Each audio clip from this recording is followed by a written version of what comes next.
going ahead, one of the big changes this year was to the Grand National. They put the plastic in the fences, took out the fur, Beecher's Brook was even more levelled. They've done all they can on the safety angle. The start was moved forward.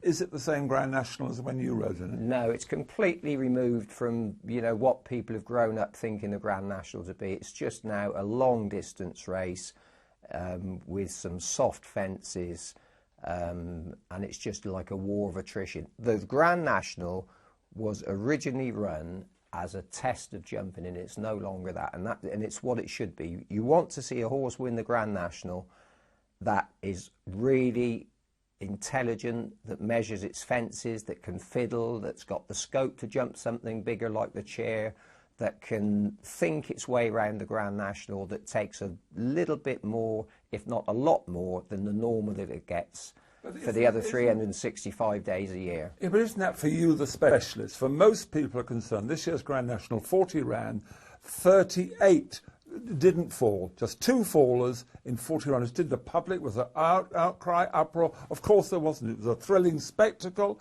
and we have to look at the image of racing. Could we go on? Had there been 2 or 3 deaths this year, could racing have survived that and year in, year out? I would say that over a period of time, that the fact that they've made the fences smaller, you'll get more accidents. Not smaller. Listen, all right, they're softer, whatever, yes. Whatever. They are smaller and they are softer, and over a period of time, I think they'll get more accidents. I'd like to think that they won't, but I expect that they will. But I'm interested in racing. I want to see a proper horse have a proper test. Now, whatever the general public want to see, I'm not really concerned about. But you're asking me, I'm king for the day, and I'm saying I want these fences to be a proper test for horses, so that when they see them, they've got to back off them. Instead of saying, oh, I can kick the top 3 foot out of this, I want to see something. The days are coming, where we'll just roll over as a nation. We'll be so soft with health and safety. You can't do this, you can't do that. People are coming to invade this country, and we'll all say, oh, yeah, take what you want, but, be careful of that. You're not allowed to walk on the grass or something. We've got to draw a line somewhere, and I think they've gone too far with the National. But would you put the birch back in the fences, for instance, at Aintree? As far as the public is concerned, they don't know the difference. Of course they don't know the distance. I want to see some fences that actually take some jumping. I'd put the ditch back at Beecher's Brook. The one thing about Aintree that I think is unfair on a horse, and the one thing, if you're a horseman, you don't want to see, is something that catches horses out. They always lay the spruce going horizontally, and I think it should be vertical, so it's going straight up so they can brush through it a little bit. Because when it runs the other way, it catches their legs out. But I want to see a proper jumping test. But of all the sort of falls that you had, Golden Rapper in the Grand National is the most memorable. Clear and down, it was that jumping, as jockeys in your time, you say, jumping off the edge of the world is how it looked like. Would you want that back? Yeah. That's unfair on because horses. When you come back in, you think, God, that was a good test. I've done well. This horse, there's nothing better. You think of all the good horses that I rode around there, and actually Golden Rapper was a good jumper. He was just a little bit unlucky. Well, he was unlucky. He didn't put his landing gear out. But, you've got, as a jockey, you've got to come back in and think, God, I did well there. And that horse did well. Instead of the lads that are winning the Grand National at this stage in time can't get any satisfaction at all. It's another long distance race. Wow. It should be worth 25 grand to the winner. That's all it should be. I think that it is more important that we keep the Grand National, and the Grand National could not go on if there was as many casualties as we have been happening, although they have been lowered. And you have to think that the animal rights people and all the do-gooders, they were there with their notebooks and their machines needing death. They needed horses to die at the Grand National. They could then get their placards out, their campaigns. Because no horse died this year, they couldn't say anything. Nobody interviewed them, nobody cared about them, and they could, there were half a dozen who were parading at Liverpool with their placards. They had to slink away. Isn't that better for racing that happens? No, it's not, and it's not good for the sport either. You want to see proper jumpers. You want to be breeding horses that can go and turn something in and jump an iron bar, 5-bar iron gate, or, jump something big and proper. Where is it all going to end up? We'll be breeding just, flat horses, basically. We want proper jumpers. There are many more flat horses now coming into racing than there ever were. And the days of breeding just for national hunt racing, far less are bred purely for jumping, aren't they? Well, yeah, it's right, but it's a shame. We want to see some proper jumpers. We don't want to see the type of horse, the big, strong, thoroughbreds from years ago that are big enough that the crisps of this world and Corbiers, those type of horses wouldn't win a Grand National. Crisp might, but Corbier, a lot of those horses. The horse Papillon, they wouldn't get a sniff of a Grand National today. Does it make a difference? The horse that you now have to win a Grand National has got to be quicker, faster than the horses who won in previous years, but maybe they don't jump so well. No, because they don't run them in the Cesaruses, that's what you want. I want something that can go 4.5 miles and jump some big fences, think for itself and use itself, and when you come back in, you think, God, this is some horse.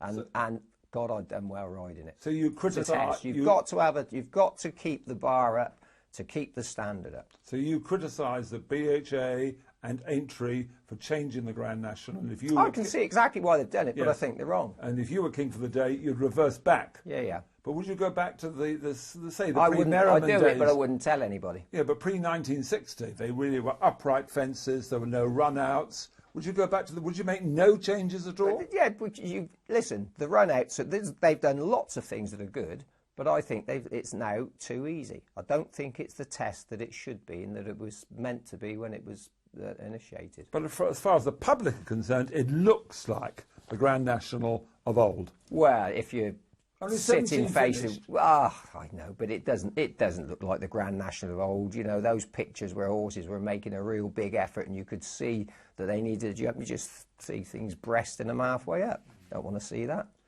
One reform that you've always advocated, and you were the first to advocate it, was centralised stewarding. Explain what should be done as far as stewards at racecourses are concerned. I think with technology as it is, I think you don't need stewards on every racecourse.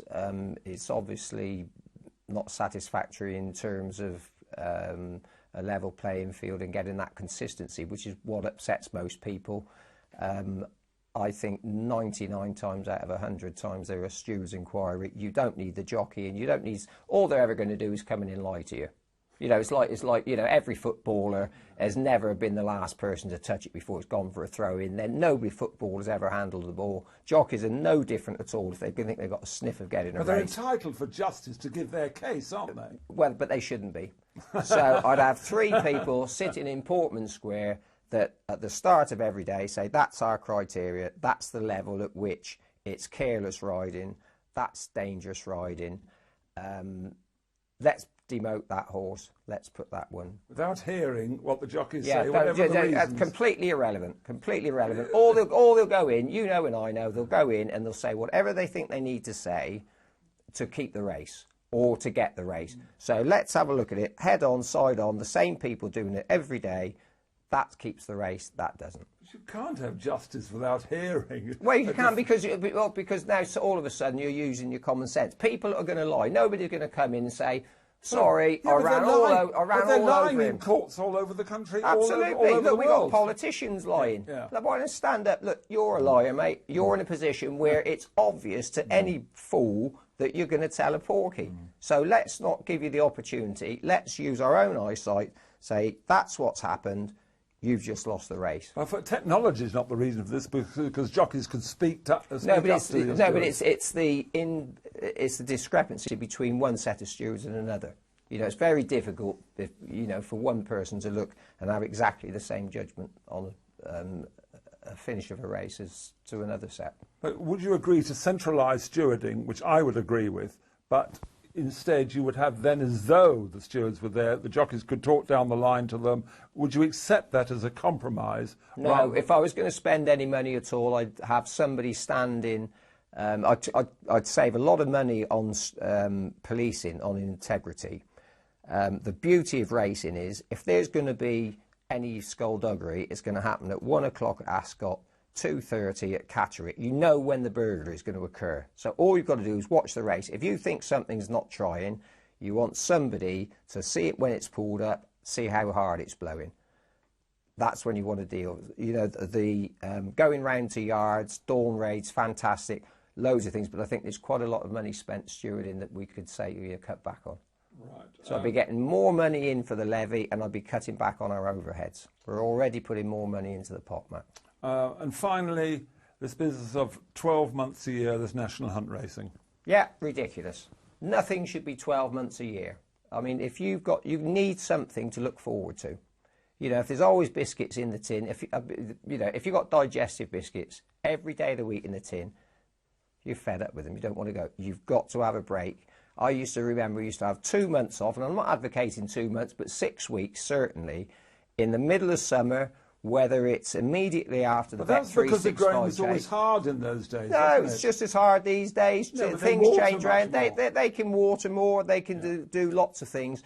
But for the people involved, and there'd be lots of lots of trainers that have summer jumpers saying, "Oh, you know, we want to race all year round," and some jockeys that say, "Well, you know, it's our chance to get a few rides." The fact remains, you've got to have a break. For the general public to suddenly say, "Oh, well, jump racing's back," and come back with a bang, I think there's got to be some period where you just can switch off and relax for a little bit. Well, the natural break at the moment is at the end of April, Bet365 Day at Sandown. Would you have 4 weeks, 6 weeks after that, or would you do it at the end of May, beginning of June, as it used to be the Stratford Horse and Hound meeting? I'd probably go for 6 weeks and then have 6 weeks off. So we have 6 weeks like that, a midweek break in Germany in their Bundesliga. Over here we'd have the first 6 weeks after the Bet365 chase, 6 weeks break, and then bring them back in again. So the total break from national hunt racing would be 6 weeks. Yeah. And you think that would benefit jockeys, horses? Horses? There's still loads of time. People will be sitting at home saying, "What is he on about? We've got horses ready to run. Why suddenly stop them halfway through?" There's still loads of time. Even if you start back again, July, you've got July, August, September, October most of the time. Loads of time. If you've got a horse that wants top of the ground, that is a summer horse, if you can't win in that period of time, then, you know, you ought to be packing up. John Francome, challenging thoughts there. Just give us a word. You're president now of the Injured Jockeys Fund. How are things going there? Fantastic. It's been incredibly well supported, but we could always do with a little bit more cash.